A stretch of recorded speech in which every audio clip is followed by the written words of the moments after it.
If you feel like your existing orchestral sample libraries aren't giving you exactly what you want, don't run straight out and buy a new one. Let me show you a couple of easy tweaks you can do to get your existing samples to go further than you thought possible. Let's have a look.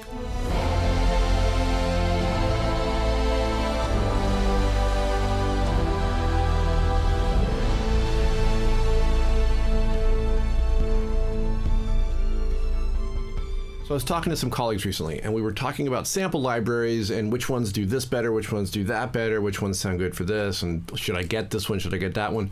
And it occurred to me, there's a lot more that our sample libraries can do than we give them credit for, because they give us a lot more control than we take advantage of.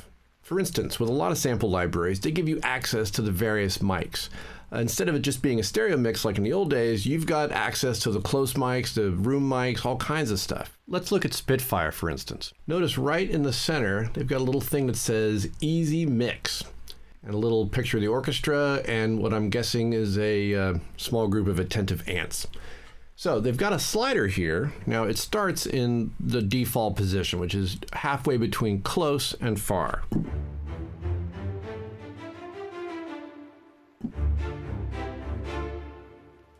Now, if I take that slider and inch it up towards close, you'll notice how the mix gets a lot tighter. Conversely, if I take it the other direction, move it towards far, the mix gets very ambient. Now, if I were to go to the wrench here, you can see that actually I have access to 3 different mic positions here.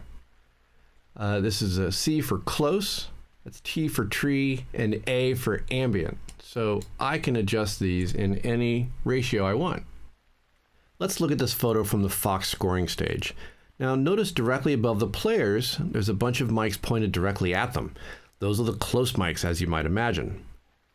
Now over here, directly above the conductor, that's the tree, otherwise called the Decca tree. That gives you the sort of best overview of the whole orchestra. And then up here in the corners, you might notice these couple of mics that are very far up.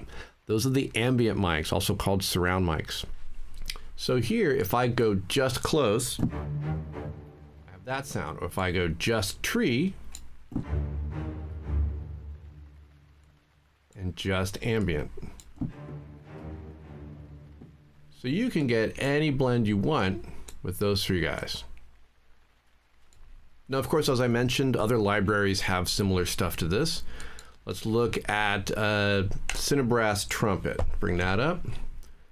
Notice here, they've got a bunch of presets. Dennis Sands mix, a dry and close mix, roomy, ambient, warm, and a bright JW mix. And then down here is a custom mix. So you can do any blend that you want, and you can save them if you want.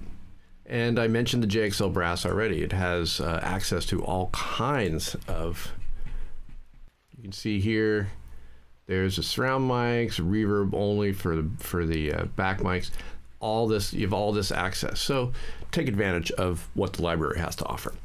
Now, second, as I mentioned earlier, I'm not even doing any EQ yet. I always put a little bit of EQ. In this case, I have this. Let's bring up my EQ there.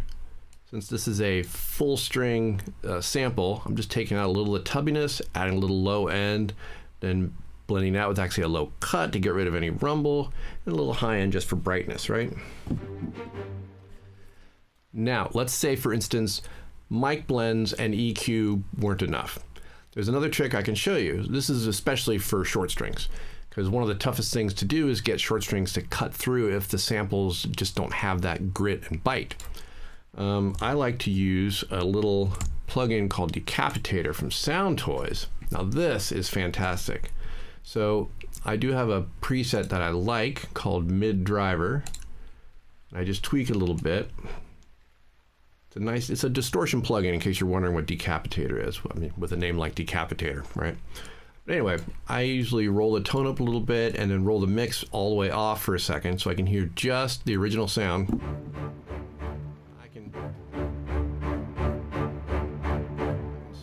Bring in more of that sound that I like. See, so here's, it has a little more bite. Right?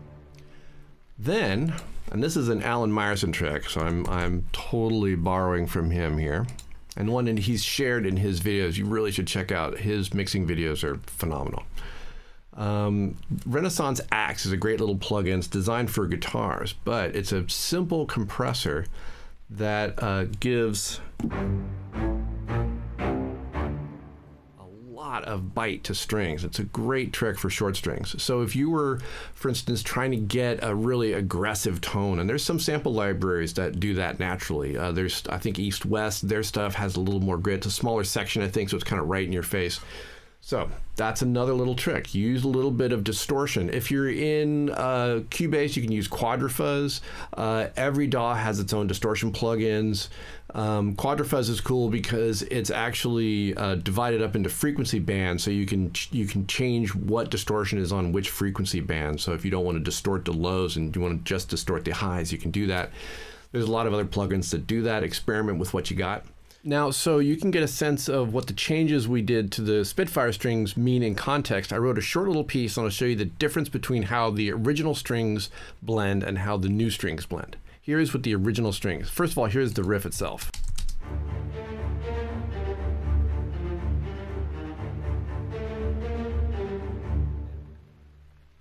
Let's hear that riff in context.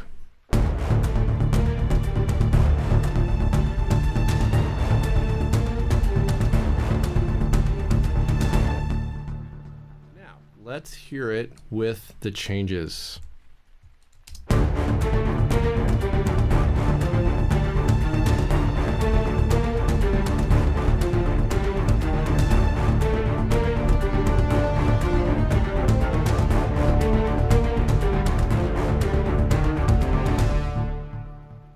So this isn't something that's just for strings. I mean, you can do this stuff on percussion. You can do it on brass. I've seen people add a little bit of that distortion to French horns to make them cut through a mix. If the sample is a little on the polite side and you really want it to be, you know, nasty, try something like that.